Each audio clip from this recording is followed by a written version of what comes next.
झलक।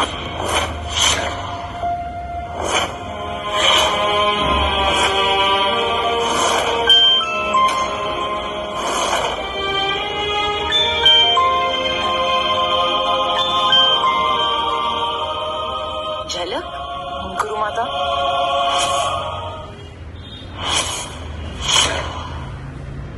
गुरु माता, क्या हुआ? तुम ठीक तो हो ना? मुझे एक लड़का परेशान कर रहा है। एक लड़का तुम्हें परेशान कर रहा है और तुमने अब तक उसे सबक नहीं सिखाया? मार डालो उसे जान से। मैं उसे नहीं मार सकती, वो बहुत शक्तिशाली है। क्या? तुम उसे मार नहीं सकती? इतना शक्तिशाली है वो क्या? कौन है वो जिसकी इतनी हिम्मत कि मेरी शिष्या को परेशान करे? मुझे सब कुछ बताओ। उसने मेरे साथ जबरदस्ती सब कुछ किया। मुझे किस करी और मेरे साथ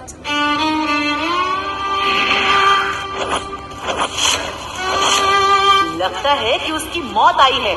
लगता है गुरु माता आज बहुत गुस्से में है। पक्का किसी की शामत आई है। चुप रहो, कुछ मत बोलो, गुरु माता बहुत गुस्से में है। वो मेरे घर आया था और मुझसे जबरदस्ती शादी करना चाहता है। क्या? लगता है कि उस लड़के को अपनी जिंदगी से बिल्कुल भी प्यार नहीं है। तुम चिंता मत करो, कल मैं अपनी शिष्याओं के साथ वहाँ आऊंगी और उस लड़के को अपने हाथों से उसके किए की सजा दूंगी। शिष्याओं, मेरी शिष्य झलक को मेरी सख्त जरूरत है। कल हम उसकी मदद करने के लिए यहाँ से रवाना होंगे। जी वो तो मानो। अब इस लफंगे को इसकी औकात पता चलेगी।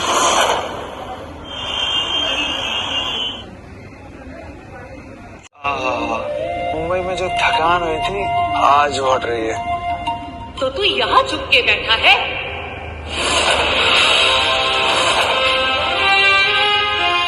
आप कौन है?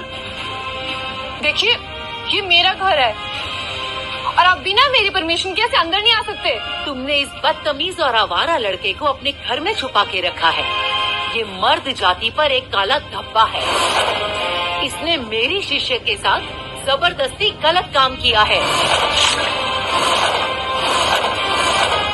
रजत, ये क्या कह रही है? माया, मैं इन्हें जानता तक नहीं। मैंने कभी किसी के साथ गलत नहीं किया और तुम्हें तो पता ही है लड़कियों और औरतों की मैं कितनी इज्जत करता हूँ। तो तुम मुझे नहीं जानते, अब जान जाओगे। मैं हूँ गुरु माता याचना और मेरी शिष्य है झलक ओबरॉय।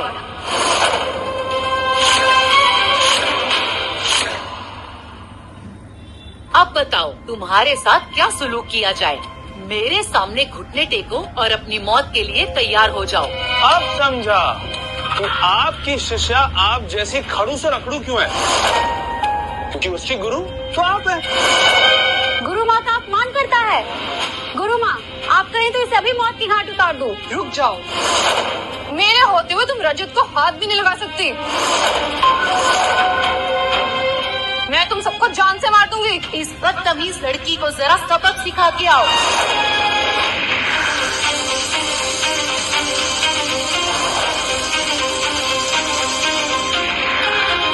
वहाँ आया, वहाँ आया, वहाँ आया।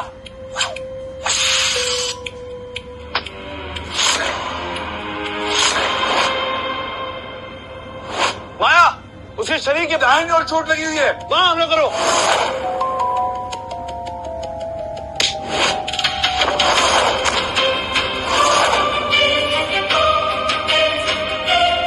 तुम्हें ये बात कैसे पता चली? जल्दी बताओ, वरना मैं तुम्हें जान से मार डालूंगी। क्योंकि मेरे पास दिव्य दृष्टि जैसी काफी सारी शक्तियां हैं।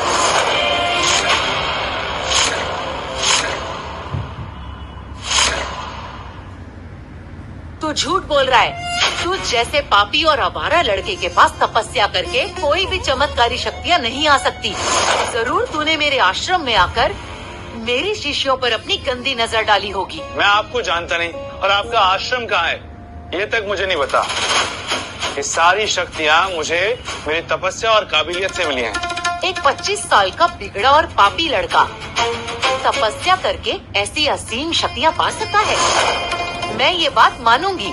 क्योंकि मेरे गुरुजी ने मुझे सिखाया है कि हमेशा बोलना तो सच ही बोलना। शायद इसी वजह से मेरे पास ये सारी शक्तियाँ हैं। अगर आप देखना चाहती हैं तो मैं आपको मेरी सारी शक्तियों का प्रदर्शन करके दिखा सकता हूँ। घबराइए मत, मैं आपके शरीर को नहीं देख रहा, मैं सिर्फ आपके पैरों को देखूंगा।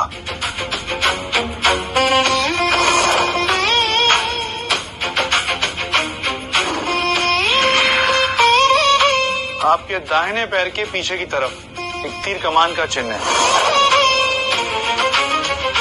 ये चिन्ह आपके कबीले का है। अगर सच में तेरे पास ऐसी दिव्य शक्ति है तो औरतों का सड़क पे चलना मुश्किल हो जाएगा, क्योंकि तू सबको अपनी गंदी नजरों से देखेगा। भला मैं किसी को क्यों गंदी नजर से देखूंगा? गुरुजी ने हमेशा मुझे मेरी शक्तियों को सही जगह इस्तेमाल करने के लिए कहा है, और मैं पूरी कोशिश करता हूँ कि लोगों के शरीर की दिक्कतें मैं अपनी शक्तियों से ठीक कर सकूं। मुझे तो जैसे पापी पर बिल्कुल विश्वास नहीं है। रजत को मारने से पहले तुम्हें हम सबकी लाश पर से गुजरना पड़ेगा।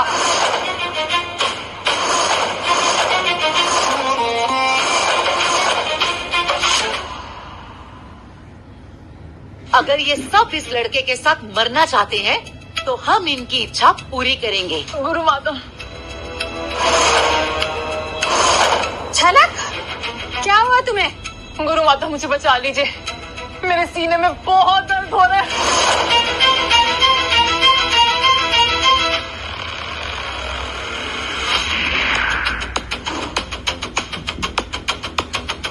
ये तुम्हारे ऊपर किसी काली शक्ति का प्रभाव था जो काफी सालों से दबी हुई थी, लेकिन अब बाहर उभर के आई है एक बीमारी के रूप में।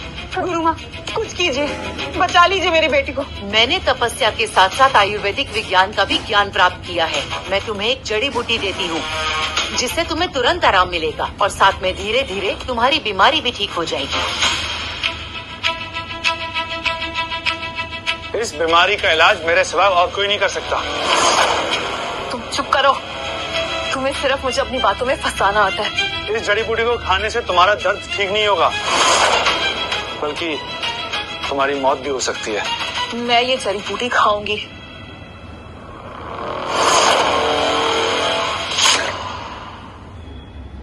ठीक है, तुम्हें अगर मरने का शौक है तो मरो, लेकिन बाद में मुझ पर इल्जाम मत लगाना, और मुझे भी तुम्हें मरते हुए देखने का शौक नहीं। माया छाया काया रूप छवि, चलो मुझे मसाज दो।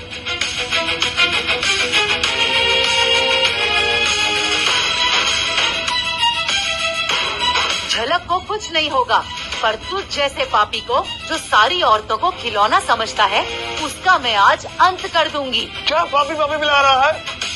जब देखो मैं पापी मैं पापी। मैंने कभी किसी के साथ गलत नहीं किया। जो समझना है समझो, मुझे कुछ फर्क नहीं पड़ता। करो, मार दो इसे। रुको, ठीक है, लड़ना है तो लड़ो।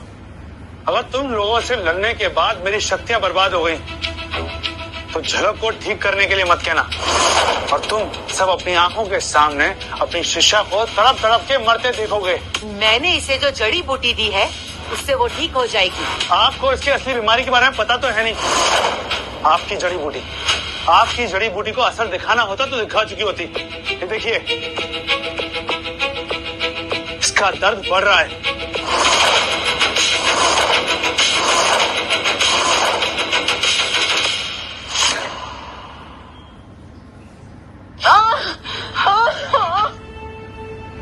गुरु माँ, कुछ कीजिए, बचा लीजिए मेरी बेटी को प्लीज। ये सब आपकी वजह से हुआ है। बेटा बेटा प्लीज कुछ करो, मेरी बेटी को बचा लो। आप जो भी बोलेंगे हम वो सब करने को तैयार हैं। प्लीज कुछ करो।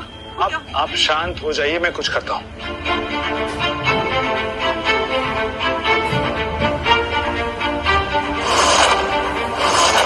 तुम सचमुच कुछ कर सकते हो या सिर्फ अपनी महानता दिखा रहे हो? आपने इसकी बीमारी जाने बिना इसको जड़ी बूटी दी। अब देखिए, ये मर रही है। इससे बुरा और क्या होगा कि ये मर रही है और मुझे अपनी महानता दिखानी हो। हरिका जी, इसे बेडरूम में शिफ्ट करना होगा। मुझे जल्द से जल्द इसे अपने शरीर की ऊर्जा देनी होगी। तुम इंसान हो या जानवर, आपको मुझे जानवर समझना है कुछ और, मुझे फर्क नहीं पड़ता।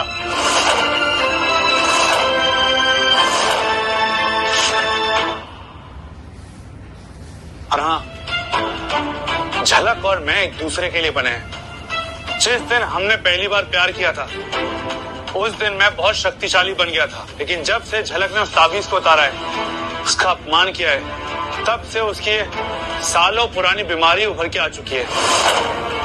अब इसे मेरे शरीर की ऊर्जा ही ठीक कर सकती है।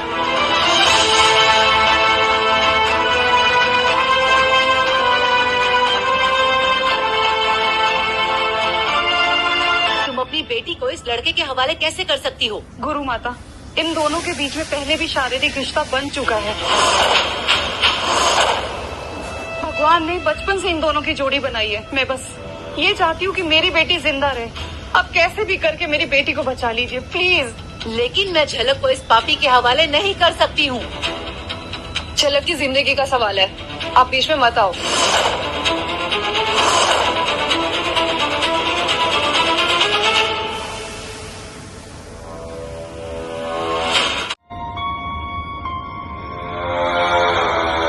झलक, तुम ठीक हो गई? झलक, क्या हुआ तुम्हें? इसने मेरी बीमारी का दर्द तो ठीक कर दिया, पर ये मुझसे शादी करने से मना कर रहा है। इसने मुझे फिर से धोखा दिया। बेटा रजत, अब झलक शादी करने के लिए तैयार है तो तुम क्यों पीछे हट रहे हो? जब मैं इससे पहले प्यार के लिए गिड़गिड़ाता रहा, तब ये घमंडी लड़की ने मेरी बेइज्जती करी। अब मैं इससे शादी नहीं कर सकता। अब जब झलक भी ठीक है तो हमें तुझ जैसे धोखेबाज लड़के की कोई जरूरत नहीं है। अब मैं तुम्हें निश्चिंत होकर जान से मार सकती हूँ। तुम में से कौन मुझसे लड़ेगा? सामने आओ।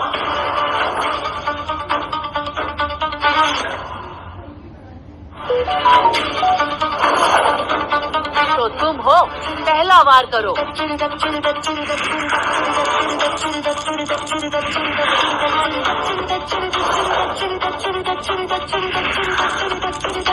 तुम चाहते हो कि हमारी शादी के लिए ये सब एक दूसरे के जान के दुश्मन बन जाए, पर तुम अपनी जिद नहीं छोड़ोगे। तो तुम्हें पहले सोचना चाहिए। ये शक्तिचंद ऊर्जा का हमला है, और ये शक्ति तो दुनिया में बहुत कम योद्धाओं के पास है। और कौन सामने आएगा? मैं। कोई नहीं, अब मैं लड़ूंगा इनसे।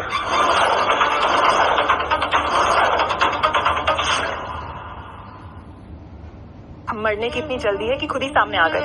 चलो अच्छा है, तुम्हारी वजह से बाकी लोगों की जान बच जाएगी। वैसे मैं औरतों पे हाथ उठाता नहीं, लेकिन आज जो आपने काया के साथ किया है उसके लिए मैं अपना ये नियम तोड़ूंगा। मैं तो जैसे बदतमीज लड़के को आज या तो सुधार दूंगी या जान से मार डालूंगी। आओ, मुझसे लड़ो। आज मैं तुम्हारा ताकतवर होने का घमंड तोड़ दूंगा, और उसके बाद ये मत कहना कि मैंने बुढ़ी औरत पर हाथ उठाया।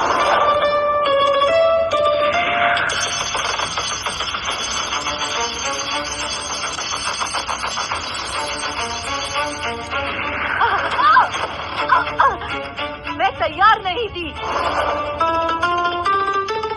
तो अब तैयार हो जाओ।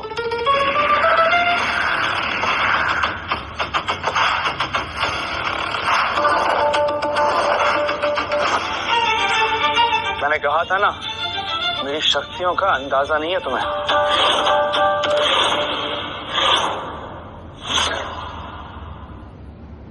सच बताओ, तुम हो कौन?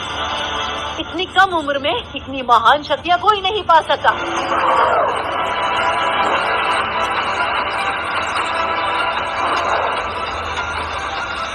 ये मेरा शिष्य है और इसने अपनी दिव्य शक्ति कठोर तपस्या से प्राप्त की है। बस इसने लड़ाई गलत चुन ली। मतलब गुरुजी? याचना मेरी धर्म पत्नी है। सालों पहले हम दोनों अलग हो गए थे तपस्या करने के लिए। मुझे माफ कर दीजिए गुरु माता, मैंने जाने अनजाने में आपका बहुत अपमान किया। मैं झलक को अपने साथ लेके जा रही हूँ और इन दोनों की शादी मैं कभी नहीं होने दूंगी।